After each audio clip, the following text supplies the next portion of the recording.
Hello and welcome back to Beyond the Try Line in partnership with SOCS. I'm Russ McCluskey. He's Phil Greenaway. Phil, how have you been, mate? Yeah, very good, mate. Very, very good. Good afternoon. Excited by the rugby back on this week with the Daily Mail Trophy. Just looking at the fixtures ahead of the weekend.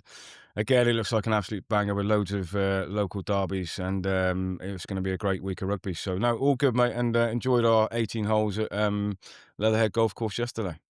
Yeah, we managed to avoid the rain. We were hacking it around as usual, but it's definitely not a golf podcast. We are incredibly lucky today to have Matt and Danny from Clifton College on.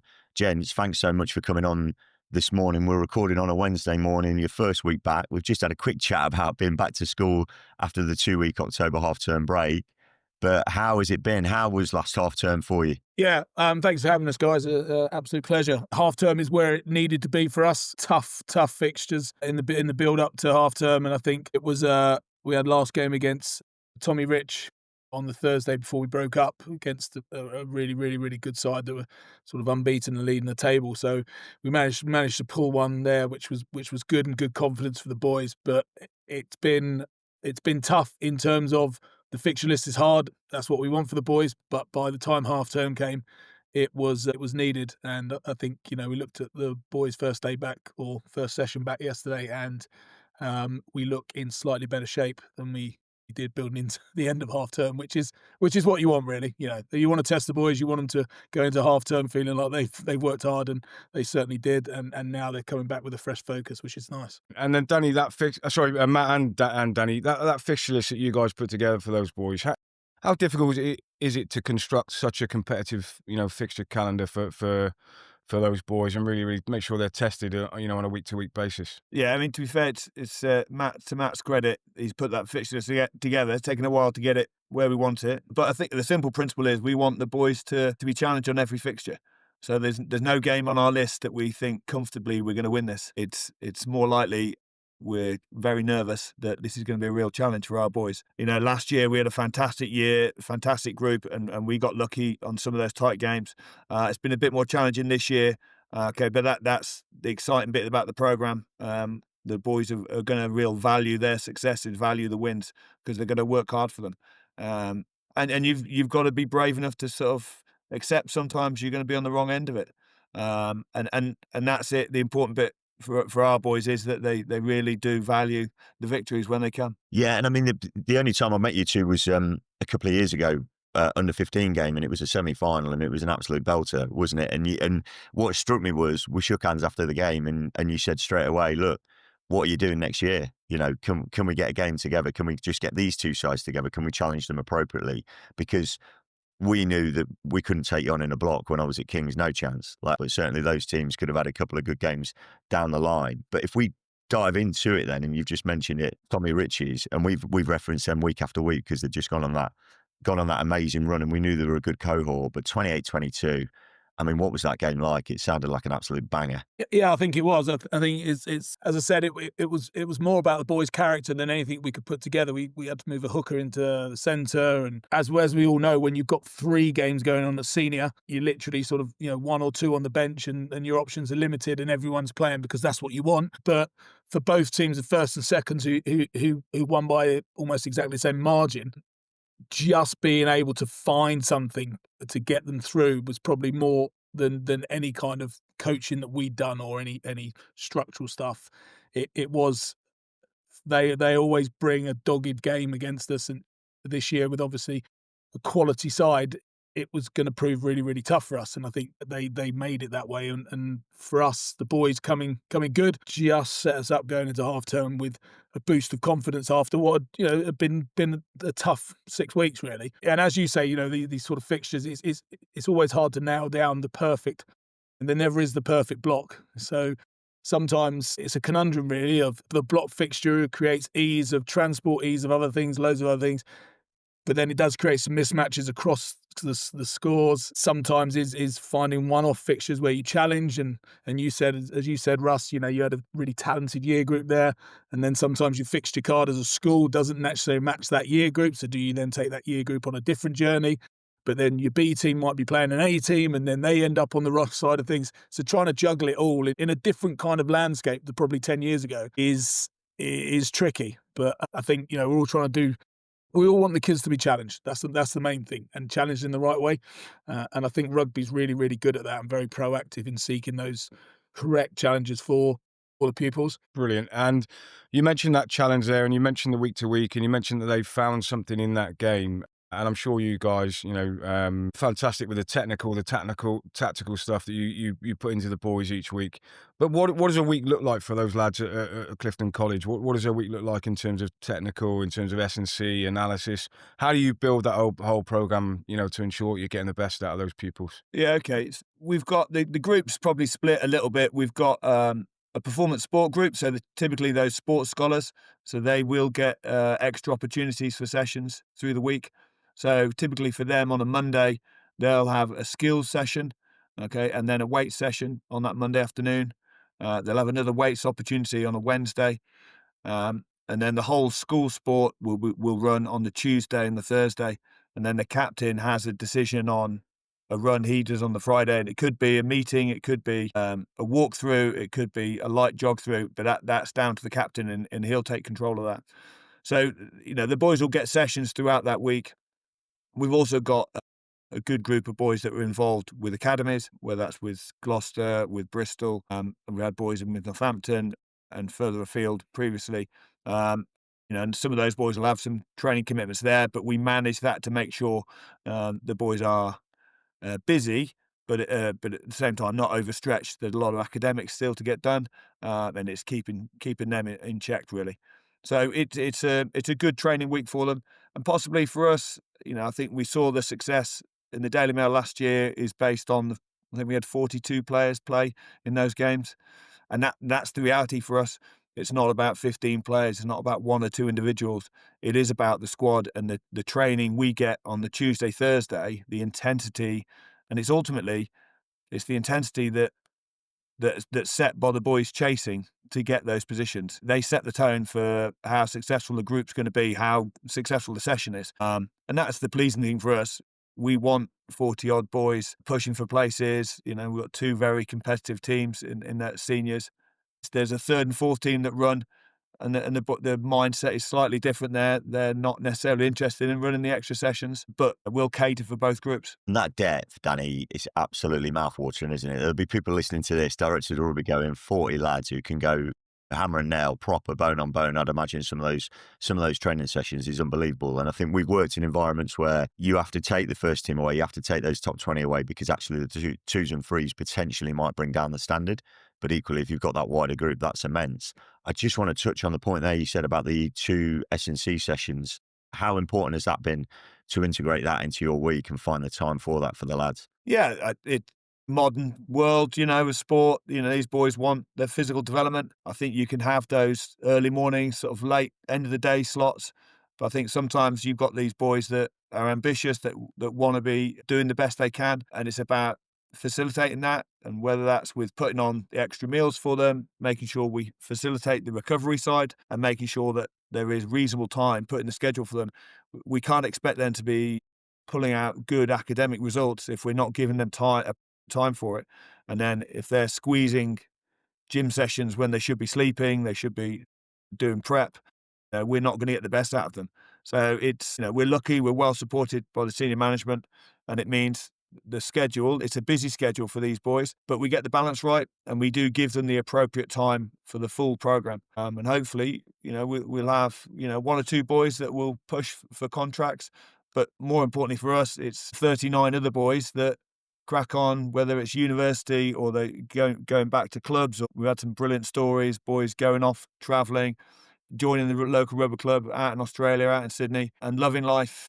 And rugby continues to be a big part of their lives. And obviously, Matt, I mean, for anyone listening who doesn't know the life of a head of rugby, I think the 10-minute conversation we've had so far has highlighted just what a varied role it is, and trying to provide the balance across the program, trying to provide the expertise, managing a fixture list, managing the buses, managing everything that comes into your role. What's the greatest challenge for you, Matt, moving forward and thinking about Clifton College in the next few years? What's the next part of the development for you? Yeah, I think probably people openly know that given various government decisions, things like that, the landscape for independent schools is ever changing, and sport and co-curricular is a massive part of the offering of independent schools, and the two are linked in terms of, you know, pupil numbers, people looking at independent education starting out early now. What will your numbers look like in terms of fixture cards, teams, number of players you put out, what demographics historically play rugby and who's going to learn to play rugby, and all those balancing of that, because probably rugby more than any other sport is under a spotlight in terms of its offering, where it sits. We're in an area of the country that rugby is strong, rugby is supported, there's no Premier League football clubs, and we as a school value what sport has to offer, not necessarily around just physical health, but obviously the development of skills and life skills, the ups and downs, the bumps in the road that can't necessarily be replicated in what some may say is a slightly sanitized world. Sport still plays a huge part in the development of children. And first and foremost is probably why in any walk of life we do sport and we do it well. But the landscape for the independent sector is changing, and it's tough, and it's how we adapt quickly to that. So we play a huge part within our school in terms of the admissions and the attraction of the school. I think when academics plays the strongest part, but when probably parents and people are looking at the independent sector, that co-curricular offering plays a huge part in decision making. And we want to make sure that whatever your level or desire of playing or being part of sport, that we have an offering that really says to every single child, this is going to be a development tool for me. And I think how you pitch rugby and the value of rugby to the kid that's never played it before, to the kid that's an aspirational professional rugby player, you need to have an offering that is suitable, beneficial and desirable to every single one of those children that look around your school or are currently in your school. And that's not easy. But every director of rugby or every head of rugby would be sort of doing the same juggling act to a certain degree. And I think that's the difficult part of it. If we look down your fixture list then, gents, and obviously last half term, and you've mentioned there, you've referenced that it was, you know, a tough 6 weeks, 7 weeks for the lads, but there was some fantastic games in there. If you just want to pass comment on some of the opposition you played. So, I mean, it was Harrow first up. You know, they don't get much bigger than that, particularly with the cohort and the success they've had over the last couple of years. And then a few weeks later, you were playing Sedbergh, after that Kirkham. I mean, who have you been impressed with then, gents? Who have you seen on your circuit, which is absolutely stellar? And you thought, no, they're getting it. They're getting it right. They're playing a serious brand of rugby. I think you look across our fixture list. I think that the top teams, they're top teams because they're consistent. I think we've actually, it's probably been taken 5 or 6 years, but we've sort of broken through into that group now, and we challenge and we get good results for fantastic games. Millfield's probably the one that's been at the top there for a long, long time, and unfortunately we lost this year, but off the back of sort of 3 wins previously, so we'd had a good run, but each of them had been, you know, single score games. It'd been really, really tight, exciting matches. I think we can look across our full fixture list. There is still one team on our list, Blackrock, which is a team that we lost to in the last kick of the game last year, which was a tough one for our boys to take.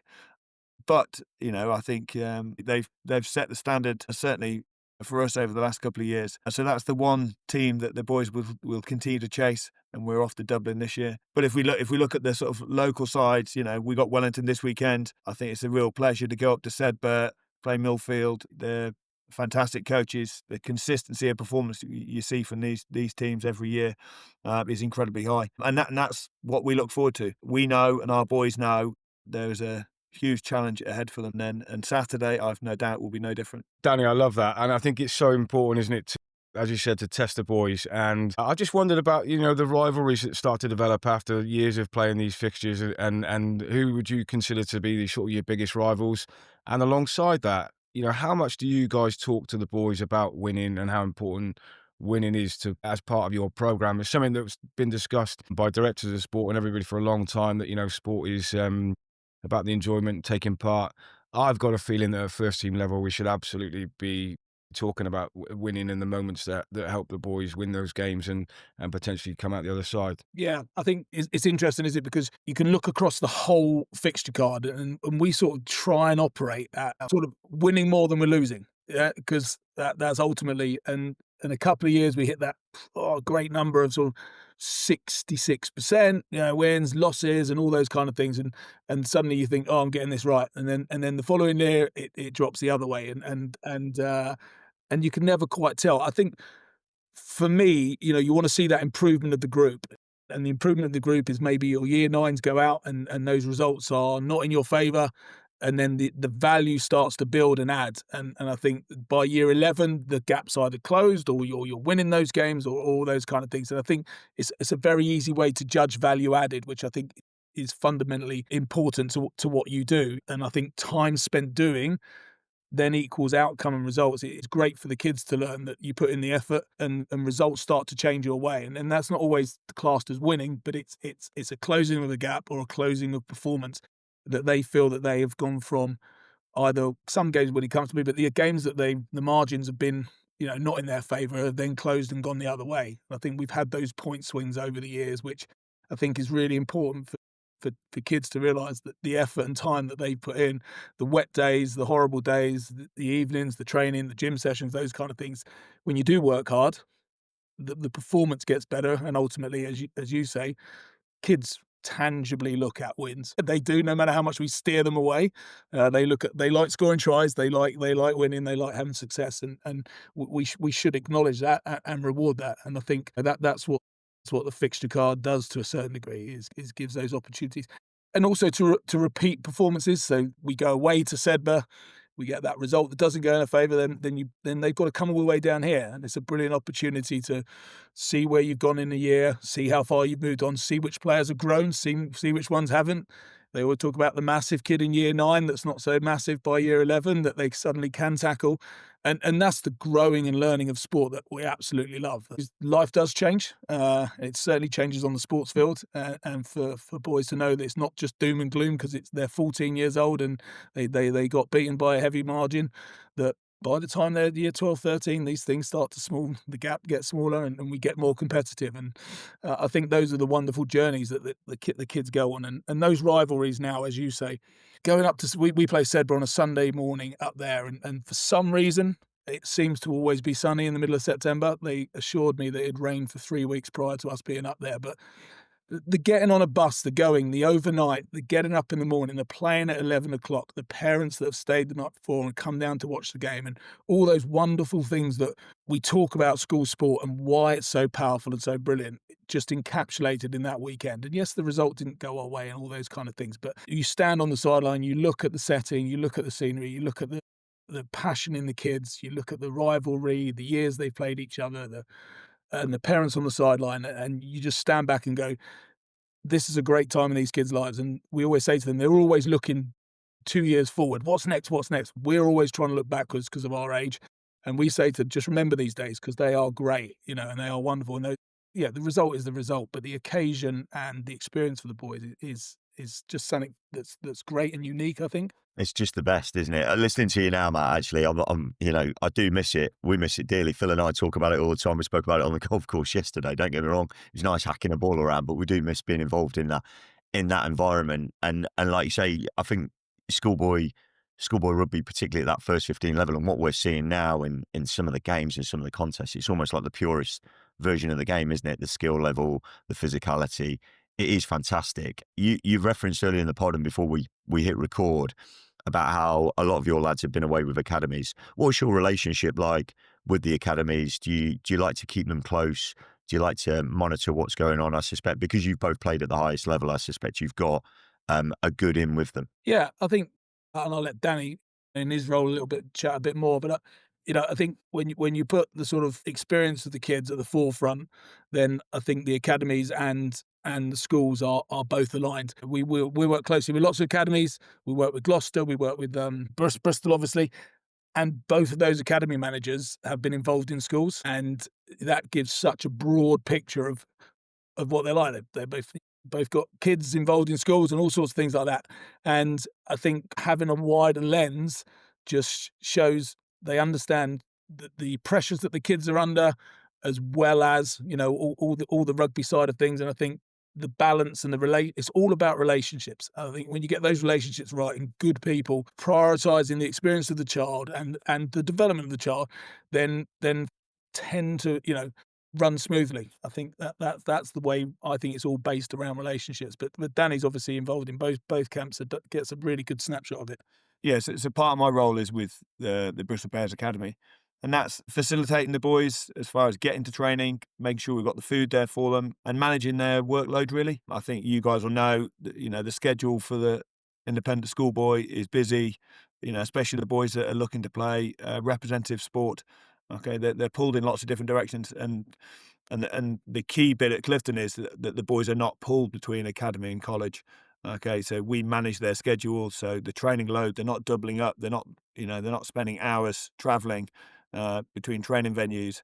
Okay, they're sort of 15 minutes up to the Bears training ground. They'll train there. We'll provide the food for them if they miss meal times. We make sure that's all filled, and then the training load here will be affected. I think it's an important part of it.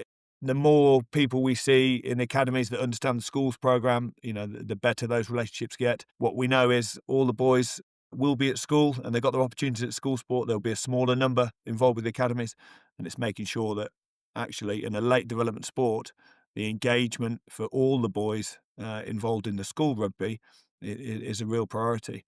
And then I think we're seeing more and more growth in the Superbucks, the university program.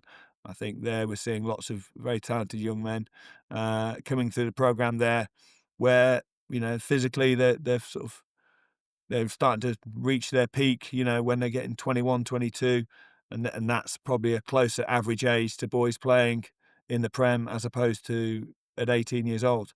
And so part of our role is making sure that the boys get as much opportunities as they can. Sometimes the lens of a schoolboy is that everything is all about what happens at 18, when in reality, we know most of these boys at 18 aren't ready to play senior men's rugby in the national leagues. Post-university, we start to see that potential come forward, and I think that's the reality of what we'll see. I don't think it's changed in the past 15 years. The average age they're not teenagers, these boys. There'll be a few exceptions, and they're impressive young men that chuck themselves around in the Prem at 18, 19.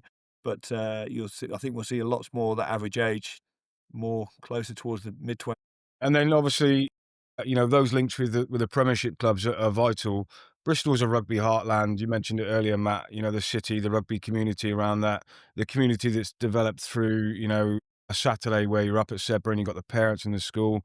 How many of those boys are linked to other local clubs? You've got Clifton, you've got Dings, you've got all those other great rugby clubs in the area. How does it work for all those other lads who maybe aren't in that top pathway? Yeah, I think clearly the club game is a massive part of these kids' lives prior to probably under 16. And clearly some join us in year 9, some join us younger, but the clubs have played a massive part in their development. And I think the assumption that they now play rugby at school, they don't play for their club.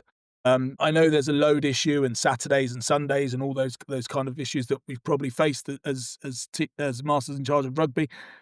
We very much supportive of the club game because I think, one, it gives a different learning environment for the kids to play with other kids from other schools in a more possibly informal environment, less, necessarily pressure on outcome. The clubs play a huge part in the development of the kids.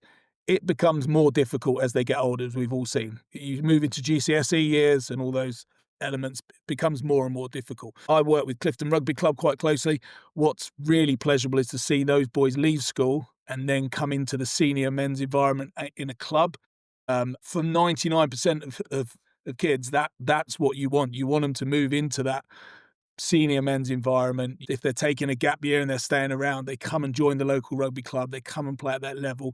That local rugby club's got 3 sides, so they walk in as 18-year-olds and they'll find a team they can play in. And we all know that by the time they're upper 6th and they're ready to leave school, they're ready for that transition into that environment. They want to play adult rugby for all sorts of reasons. And to see them transition into that, but also for the academy boys that have got contracts to then be loaned back to those clubs. So their teammates who they perceived as, well, they've made it because they've got a contract, they then do come back to the same level as those that have left school as well, because we all know the margin isn't that big. One kid gets a contract, one doesn't. Ultimately, they're both brilliant players. They're just on a different part of their journey.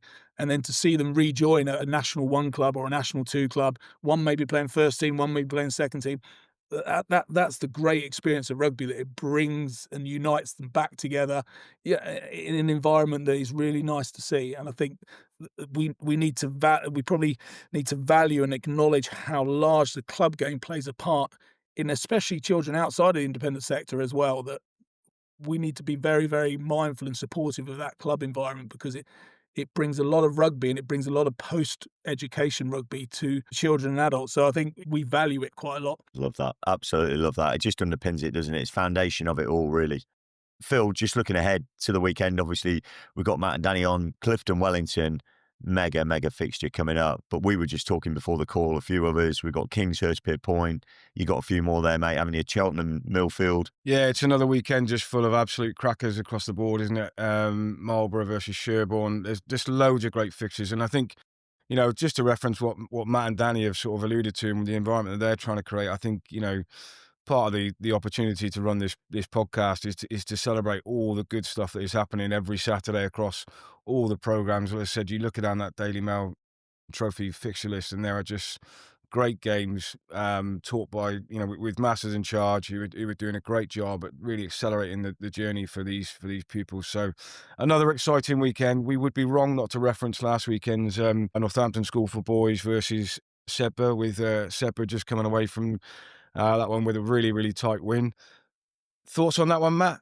Your thoughts? Did you think that the Sedbergh were going to go down there and get the win? Well, I couldn't call that one, because NSB had that team, was it Russ, that went on and won in that year? So that's their upper six that we played in that. We played each other and they played in the other semi-final that day. We bring back those memories. So yeah, they are quality schooled in terms of their provision. I mean, Phil down there is brilliant, and that was a tough one to pick.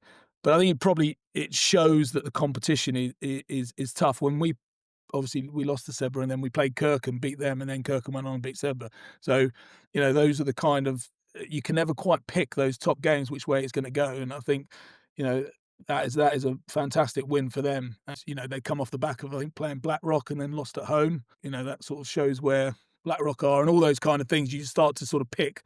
It becomes quite difficult in terms of form and in terms of all those kind of things. So, yeah, I wouldn't say that I'd hedge my bets with anyone on. No, it was a tight one to call. And actually, we got in contact with Evan Stewart, who's recently moved up to Sedbergh. He's running a boarding house up there, ex-director of sport.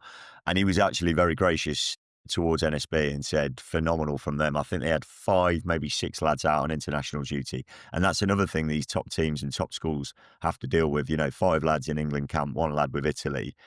That's incredibly tough. You referenced it earlier, Matt, didn't you? Moving was it a hooker to centre for one of your games? And I mean, these are the realities of schoolboy rugby, aren't they? If boys get that incredible opportunity to go and represent their country, that's just mega for your programme, validation of what you're doing. But then it does make that block fixture against the big dog ever so tougher, big time.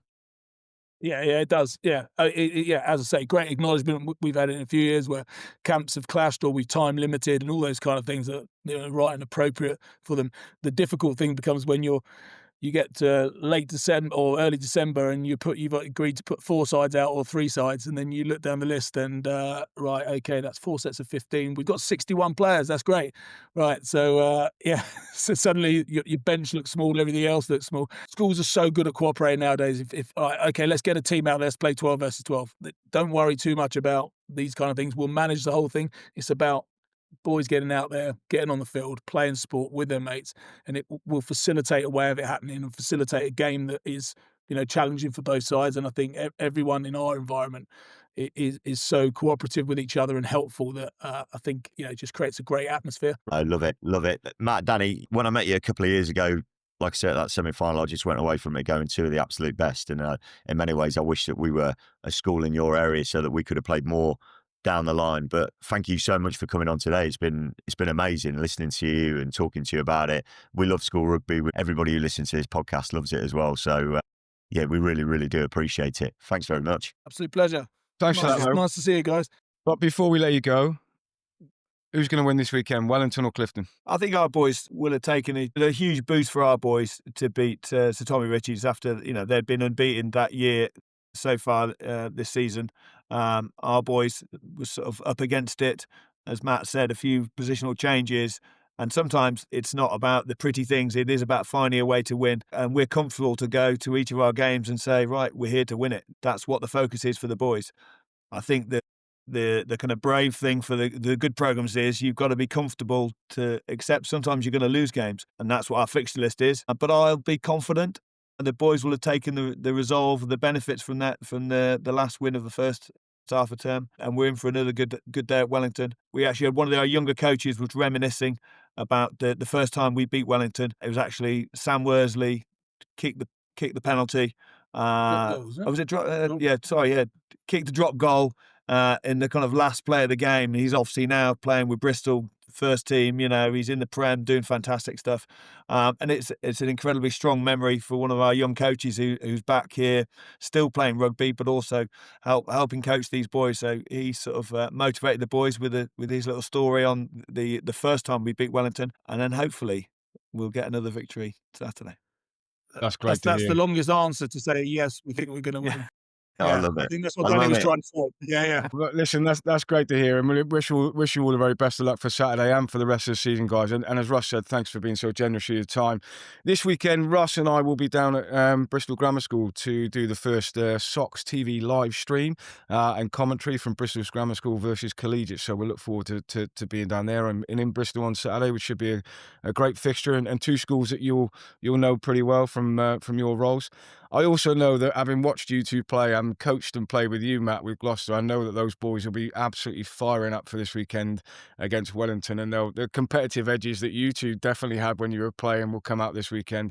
But gents, as Russ said, thank you so much for your time. We really, really appreciate it. And you guys are doing a fantastic job down there at Clifton, and it's great to see and great to hear your thoughts and philosophy on it. So thanks very much. Guys, this has been Beyond the Try Line with Little and Large. Thanks so much. And we look forward to seeing you next week. Good luck to everyone out there playing this weekend, and we'll see you next week. Thanks, guys.